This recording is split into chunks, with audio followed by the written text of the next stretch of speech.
Israeli হামলায় নিহত ইরানি কমান্ডারদের সম্পর্কে কি জানা যাচ্ছে?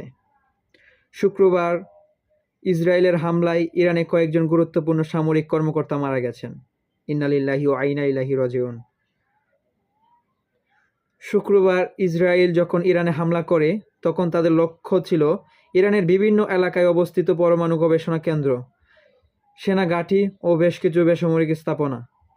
হামলায় ইরানের সশস্ত্র বাহিনীর প্রধান major general Mohammad Bagheri, revolutionary guard এর কমান্ডার হুসেইন সালামি সহ বেশ কয়েকজন শীর্ষ সামরিক কর্মকর্তা এবং অন্তত ৬ জন পরমাণু বিজ্ঞানী মৃত্যু খবর নিশ্চিত করেছে তেহরান। এরপর রাতে ইরান ওই হামলায় পাল্টা জবাবে ক্ষেপণাস্ত্র চালায়। এতে এ পর্যন্ত ২ জন নিহত এবং ৬৩ জনের মতো মানুষ আহত হয়েছেন। সবশেষে খবর অনুযায়ী ইসরায়েলি প্রতিরক্ষা বাহিনী আইডিএফ জানিয়েছে তারা ইরানে তাদের অভিযান চালিয়ে যাবে। এদিকে ইরান বলেছে শুক্রবারের হামলার জন্য ইসরায়েলকে কঠিন শাস্তি আশা করতে হবে। ইরানের শীর্ষ সেনা কর্মকর্তা কারা কারা মারা গেছেন? ইসরায়েল এই অভিযানকে আখ্যায়িত করেছে অপারেশন রাইজিং লায়ন হিসেবে।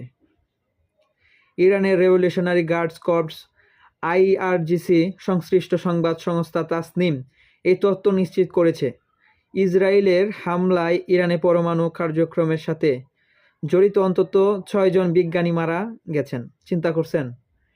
৬ জন বিজ্ঞানী, যারা মূলত দেশটির মাথা, যারা এই পর্যন্ত এই যে আজকের যে ইরান রয়েছে সেই ইরানকে দাঁড় করায় রেখেছে, যারা মূলত ইসরায়েল মূল এই যে হেডগুলো আছে, ইরানের যে হেড অর্থাৎ মাথা, এই মাথাগুলো যদি আসলে তারা শেষ করে দিতে পারে, তাইলে তো এমনিতে ইসরায়েল এই ইরানকে শেষ করে দিতে পারবে।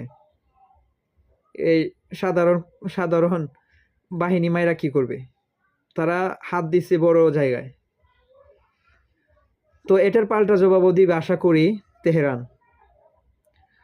সামরিক কর্মকর্তা ও পরমাণু বিজ্ঞানী ছাড়াও ইসরায়েলের হামলায় শিশুসহ বহু বেসামরিক ব্যক্তিও নিহত হয়েছেন বলে জানা যাচ্ছে।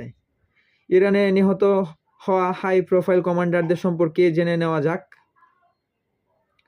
ইরানের সর্বোচ্চ র্যাঙ্কের সেনা কর্মকর্তা ছিলেন মোহাম্মদ বাঘেরি ইরানের সর্বোচ্চ র্যাঙ্কের সেনা কর্মকর্তা ছিলেন।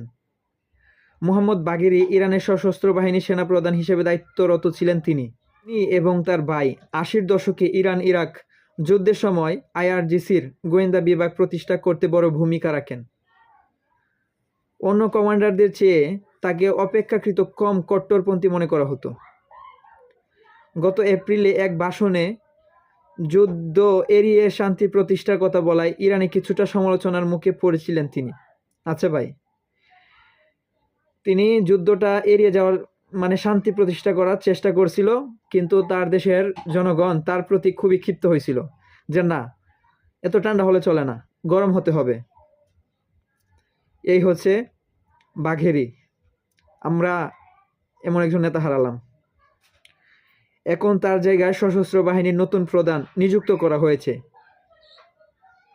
আন্দোল রাহিম মৌসাভিকে। হুসেইন সালামি ইরানের রেভলিউশনারি গার্ডস আইআরজিসির কমান্ডার ইন চিফ ছিলেন হুসেইন সালামি।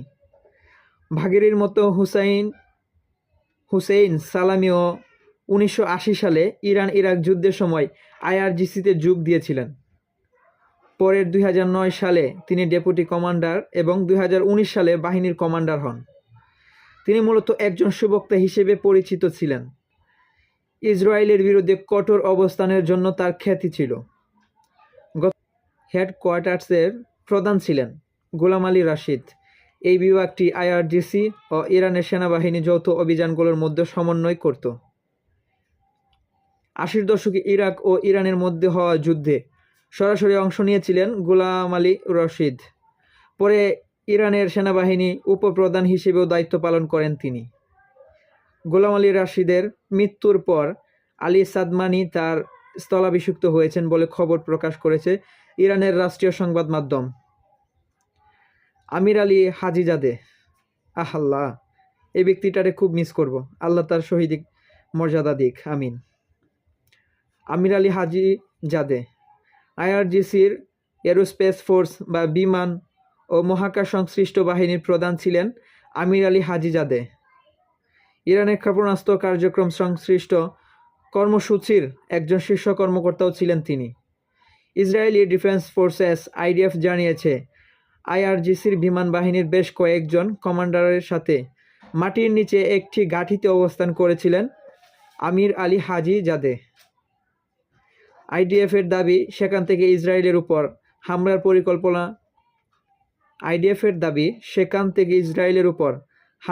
পরিকল্পনা করেছিলেন তারা। মাটির নিচে থাকা অবস্থায় ওই ঘাঁটিতে আইডিএফ হামলা করে বলে তারা দাবি করছে। আইডিএফ মানে ইসরায়েলি বাহিনী। আইডিএফের বিবৃতিতে তারা দাবি করেছে যে গত বছরের অক্টোবর ও এপ্রিলের ইসরায়েলে যে মিসাইল হামলা করেছিল ইরান, তার নির্দেশদাতা ছিলেন আমির আলী হাজিজাদে। তেহরানে 2020 সালে যে ইউক্রেনিয়ান বিমানকে ভূপাতিত করা হয় তার দায় স্বীকার করেছিলেন আমির আলী হাজিজাদে। ওই ঘটনায় 176 জন বিমান যাত্রী মারা গিয়েছিলেন। সেই ঘটনার পর থেকে ইরানের সাধারণ মানুষের কাছে হাজিজাদের গ্রহণযোগ্যতা অনেকটা কমে গিয়েছিল। ফেরদৌইন আব্বাসি পরমাণু বিজ্ঞানী। ফেরদৌইন আব্বাসি ইরানের পরমাণু শক্তি কমিশনের প্রধান হিসেবে দায়িত্ব পালন করেছেন 2011 থেকে 2013 সাল পর্যন্ত। এরপর 2020 থেকে 2025 পর্যন্ত সংসদ সদস্য হিসেবেও দায়িত্বরত ছিলেন তিনি।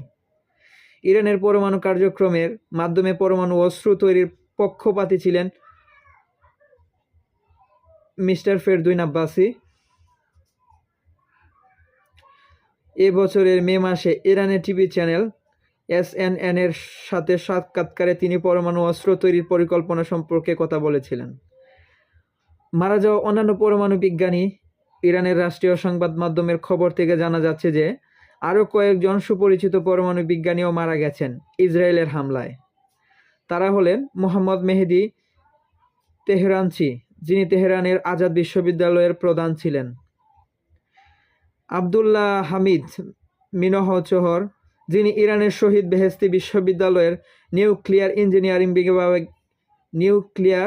ইঞ্জিনিয়ারিং বিভাগের প্রধান ছিলেন, আহমেদ রেজা জুলফাগারি, যিনি শহীদ বেহেশতি বিশ্ববিদ্যালয়ের নিউক্লিয়ার ইঞ্জিনিয়ারিং বিভাগের অধ্যাপক ছিলেন, আমির হুসেইন ফেকহি, যিনি শহীদ বেহেশতি বিশ্ববিদ্যালয়ের নিউক্লিয়ার ইঞ্জিনিয়ারিং বিভাগের অধ্যাপক ছিলেন। তো এই ছিল পরিপূর্ণ খবর। তো এটা সত্যি মুসলিম জাতির জন্য বেদনাদায়ক খবর হবে নিশ্চয়ই। তো আল্লাহ এই শহীদি রুহুকে আল্লাহ যেন শান্তি দারাজ করেন, আমিন। সবাই দোয়া করবেন